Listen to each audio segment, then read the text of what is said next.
very good topic. That is privatization. सबसे पहले उन्होंने कोशिश की है बताने की प्राइवेटाइजेशन है क्या, लेकिन उसको हम समझ लेते हैं ब्रीफ में। प्राइवेटाइजेशन का मतलब सिंपली ये है कि उन सेक्टर्स को देश में जिनको गवर्नमेंट संभाल रही है उनको कोई प्राइवेट आदमी संभाले, ना कि गवर्नमेंट।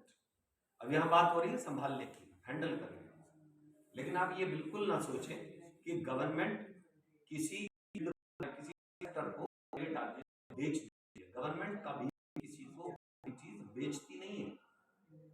क्या करती है? हैंड ओवर करती है। किस चीज के लिए? हैंडलिंग के लिए, मैनेजमेंट के लिए। तो ये बात तो आप बहुत अच्छे से जानते हैं कि देखिए, बहुत अच्छा एग्जांपल के साथ मैं आपको दिखाता हूं कि आप एक सरकारी बैंक में जाइए किसी छोटे मोटे काम के लिए, सपोज करिए खाता खोलने के लिए, राइट? आप 2, 4, 6, 10 चक्कर काटेंगे, यहाँ चले जाओ, यहाँ चले जाओ, यहाँ चले जाओ, यहाँ चले जाओ, एक दूसरे काउंटर्स पे आपको घुमाते रहेंगे, घंटों आपको हो जाएंगे, फिर आप लाइन में खड़े रहना, हर जगह लाइन में खड़े होना, यानी कई घंटे लग जाएंगे और हो सकता है लास्ट में फिर भी आपका उस दिन अकाउंट खुल ना पाए, राइट? कभी बोलेंगे फोटो मैच नहीं हो रहा, कभी सिग्नेचर मैच नहीं हो रहे, कभी ये तुम्हारा ही है, ये लाओ वो लाओ, दुनिया भर की फॉर्मेलिटीज बता देंगे, राइट? वहीं दूसरी जगह पर, हाँ यू आर राइट, लास्ट में ये भी हो सकता है बोले हमारा सर्वर डाउन है, तो मतलब सर्वर डाउन है तो इनके भी हाथ पैर टूट गए, अब ये काम नहीं करेंगे। ब्रेकफास्ट का टाइम उनका सुबह ही जाती शुरू हो जाता है, 11, 11:30 बजे काम करना शुरू करेंगे और 1 बजे हो जाएगा लंच का झंडा ऊंचा, राइट? अब लंच के बाद आना, क्योंकि थक गए भाई, सुबह से आके चाय पानी पिया, नाश्ता करा, थक तो जाएंगी, है ना? काम तो होता रहेगा, काम तो रोज है, इसीलिए सरकारी नौकरी में मौज है। तो एक्चुअली यही है कि सरकारी डिपार्टमेंट्स में अगर बिना बात के सरकार के ऊपर लायबिलिटीज बनी हुई है, वो सैलरी पे कर रहे हैं, तो उसके बदले काम तो ले नहीं पा रहे, यानी हमारा मैनेजमेंट कमजोर है सरकार, सीधी बात। वहीं प्राइवेट सेक्टर के जो बैंक्स हैं उनका एम्प्लॉय भाई साहब 4 बार आपको कॉल करेगा, आपके घर आएगा, घर आकर खुद से बात करेगा और अपने एक अपरेटस लेके आएगा, टैब, उसी टैब पर वहीं बैठ के आपका फोटो खींचेगा, उसे नहीं चाहिए आपसे कुछ भी, ओरिजिनल आधार दे दो, ओरिजिनल पेन दे दो और तुम ओरिजिनल खड़े हो, अकाउंट खुल गया, जितनी देर में मैंने बताया उतनी देर में अकाउंट खुल जाएगा, राइट है या रॉन्ग है? Yes sir. ये होता है। तो अब सोचो, इनका मैनेजमेंट तो सरकार से ज्यादा तगड़ा है, अकाउंट खुल गया तो ग्राहक को क्या चाहिए? ईज चाहिए, मतलब आसानी से काम हो जाए। तो वो अगर प्राइवेट सेक्टर दे रहा है तो ग्राहक तो पैसा दे रहा है, इसलिए कोई भी सेक्टर जो लॉस में जा रहा होता है गवर्नमेंट उसको प्राइवेटाइज कर देती है। और जैसा कि इसने एग्जांपल दिया चाइना का, देखिए इस देश में बहुत सारी प्रॉब्लम्स हैं, जिनमें से सबसे बड़ी समस्या है डेमोक्रेसी। वो हम जाने तो जाते हैं पूरे वर्ल्ड में डेमोक्रेसी के लिए, that we are largest democracy in the world, लेकिन इसके पीछे नुकसान बहुत है। एक आदमी एक सही कंसेप्ट लेके आ जाए तो भैया बाकी की पूरी जनता पहले आके उसके सामने खड़ी हो जाएगी उसके खिलाफ। भाई साहब मेरी सुन लो, बात तो आप ठीक ही कह रहे हो। तो हाँ, वही डिस्कशन ना ऐसे में ठीक लगता है जब स्टेज पे कोई हो। तो कुल मिलाकर के जब गवर्नमेंट को लगता है कि हमारे हाथ में बात नहीं है, तब वो प्राइवेटाइज करते हैं और इसमें गवर्नमेंट का शेयर होता है, ये आपको मैं पहले बताया। गवर्नमेंट का शेयर नहीं होता, ऐसा नहीं होता। हमेशा अगर वो 50-50 में भी करेगी ना गवर्नमेंट, तो भी 51 गवर्नमेंट का शेयर होगा, 49 प्राइवेट। ये भी आप जानते हैं, गवर्नमेंट जब लेने पे आती है ना तो बने बनाए घर तोड़ के प्लेन कर देती है, लगी लगाई जमीनों में फसलें उनको प्लेन कर देती है, क्योंकि ये काम गवर्नमेंट कर सकती है। यानी रूल्स रेगुलेशंस हर देश में होते हैं, गवर्नमेंट उन पर चलती है। जो कंट्रीज स्ट्रिक्टली उनको लागू करते हैं वो कंट्रीज ज्यादा ग्रो करते हैं। मैं चाइना की बात कर रहा हूं, इन्होंने चाइना का एग्जाम्पल दिया। इंडिया में लिबर्टी ज्यादा है, हम प्रधानमंत्री को, राष्ट्रपति को, किसी को भी गाली दे सकते हैं, देते ही हैं। आपने भी बहुत बार दी होगी, मैंने भी बहुत बार दी होगी, राइट। और किसी देश में ऐसा करते ही किम जोंग सीधे उड़ा देगा। नाम सुना? Yes sir. कहाँ का है? President of north Korea. North Korea. वहां तो अगर बाल उसका टेढ़ा कट गया तो नाई उड़ा देगा, बात है खत्म। अपने रिश्तेदार उड़ा दिए सब। यस सर, चाचा पापा। हाँ हाँ, बंदी बना के वो ऑन द स्पॉट सीधे हाँ, राइट। इसी तरह सऊदी अरेबिया का एग्जांपल लो। Yes sir. सऊदी अरेबिया में पूरी रेत उड़ती थी जिस वक्त भारत डेवलप्ड था। भारत जब सोने की चिड़िया था तो सऊदी अरेबिया के पास खाने तक के लिए कुछ नहीं था, और आज वर्ल्ड का top most city, one of the top most city world का कौन सा है? सऊदी दुबई, जो सऊदी अरेबिया का ही है, सोना सस्ता है, कंट्री का है। और वर्ल्ड के टॉप लोग, richest people of the world, वो बुर्ज खलीफा में जाके रुकते हैं। और वर्ल्ड की सबसे महंगी होटल्स बुर्ज खलीफा में ही है, जो कि दुबई में, सबको पता है, यस राइट। यानी toppest growing economy of the world is Dubai. और मजे की बात, हैरानी, इस भारत में सब कुछ पैदा होता है, सारी फसलें, सारे अनाज, सारी सब्जियां, सारे फल, और हर तरह के लोग हैं, और संसाधनों की कमी नहीं बिल्कुल। सारी बढ़िया से बढ़िया नदियां, पीने के पानी, एक से एक ऋषि हुई, संस्कृति, कल्चर भी, एग्रीकल्चर भी, सब कुछ होते हुए हम उतना ग्रो नहीं कर पाए। और सऊदी अरेबिया के पास एक खजूर के अलावा कुछ नहीं है। रेगिस्तान में वही पैदा हो सकता है बस, लेकिन उन्होंने समुद्र पर शहर बसा दिया। पैसे से हुआ ये सब। पैसा कहां से आया? अब आप कहोगे उनके पास तेल के कुएं हैं, तो क्या तेल ही खा लेंगे, तेल ही पी लेंगे, सब कुछ उसी से चल जाएगा? मानता हूं तेल के कुएं हैं, लेकिन अकेली चीज से उन्होंने बाकी सब चीजें मैनेज कर ली। भाई साहब, सोना आपसे ज्यादा प्योर, आपसे ज्यादा सस्ता वहां मिलता है, यस सर। और खाने की हर चीज मौजूद।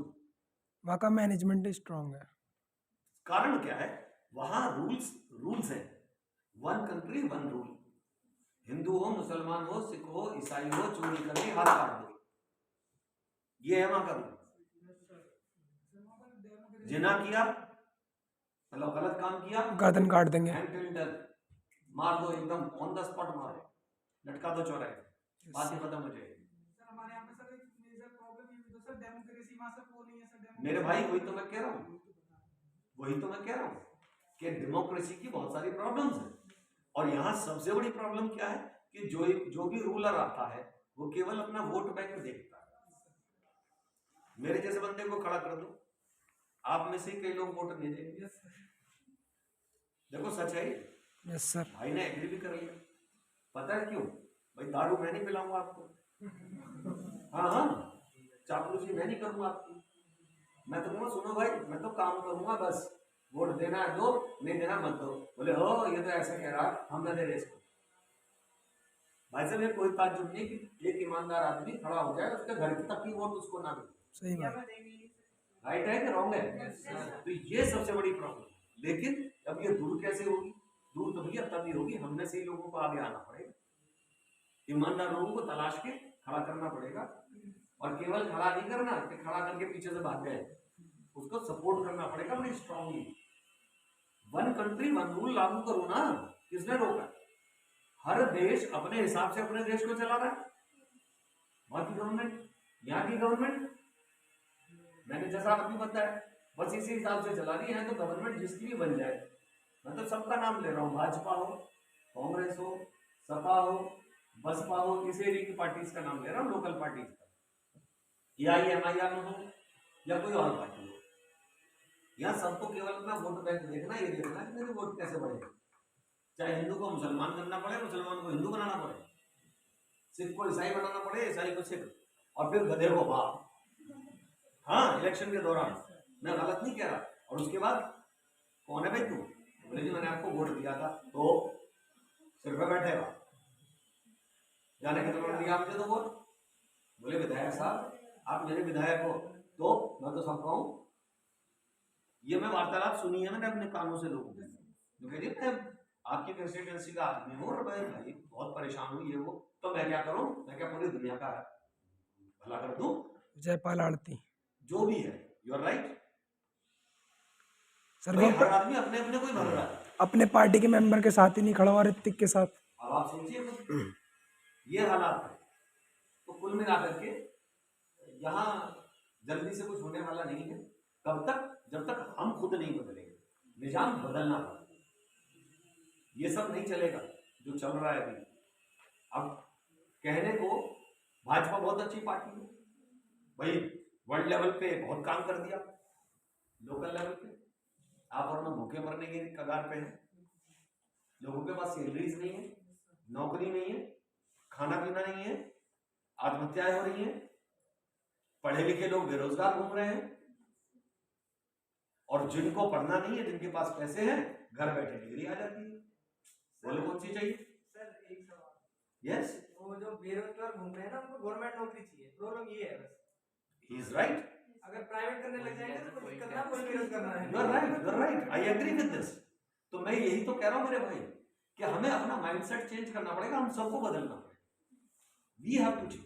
अगर हम ये सोचते रहे ना नेता बदल लेगा ना, नेता कोई बदल दो,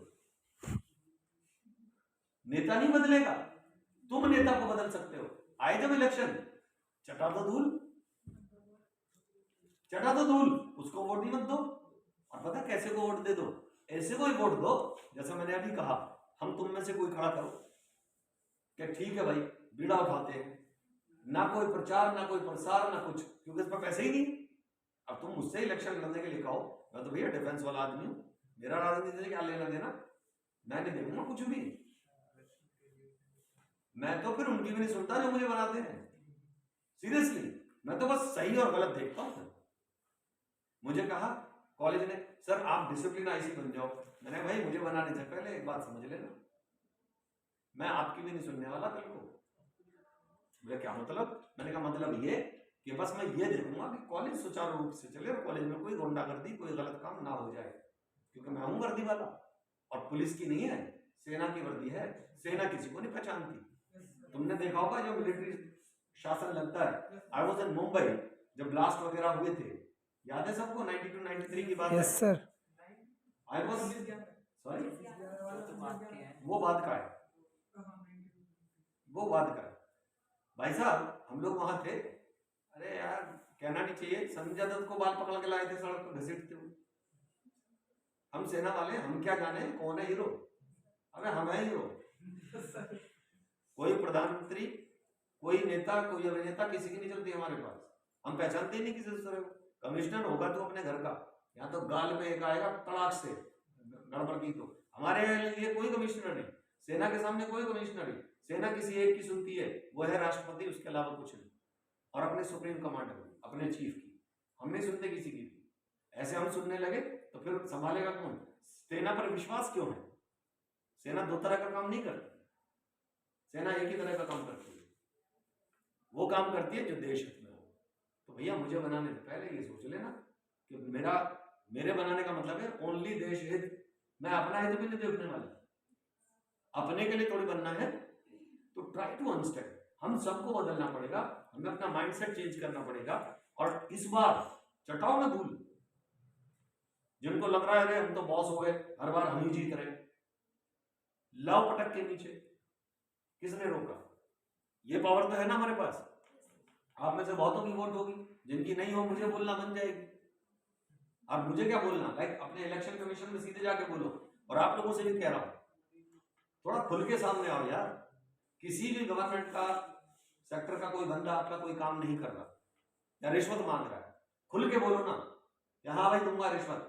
दूसरे बंदे को लेके जाओ, कैमरे पे ऑन करो, मांग में कितने पैसे मांग रहा है और बता मेरा काम क्यों नहीं हो रहा। Am I right? रिकॉर्ड करो, डालो पोर्टल्स पे। अब तो बहुत सारे पोर्टल हैं। सर एक चीज और भी तो है ना जी। कि जो बंदा खुद रिश्वत देके एक पोस्ट पे जाएगा, करेक्ट सर वो तो पैसे कमाएगा। बिल्कुल पोस्ट पे। सही, ही इज राइट। तो रोको ना इसे। कौन रोकेगा? एक बंदा इज राइट रिजर्वेशन के दम पे भर्ती हो गया, या एक बंदा रिश्वत देके भर्ती हो गया, तो वो तो अपने पैसे पूरे करेगा पहले। बात सही है। उनने तो 7 लाख रुपए उठाए जमीन पे, अब जमीन भी छुड़ानी है, तो वो तो पहले 7 तो वो पूरे करेगा, तब तक तो वो देखेगा ही नहीं, अंधा हो जाएगा बिल्कुल, और 7 के बाद उसे चस्का लग जाएगा, कह रहा बेटा जब आ ही रहा है तो ले लो।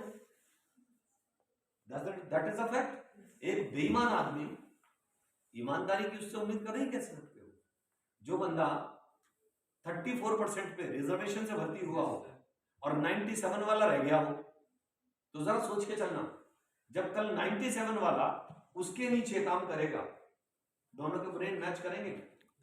अबे जिसको 84 होना चाहिए वो तो है मालिक, और जिसको मालिक होना चाहिए वो है 84। किस लिए?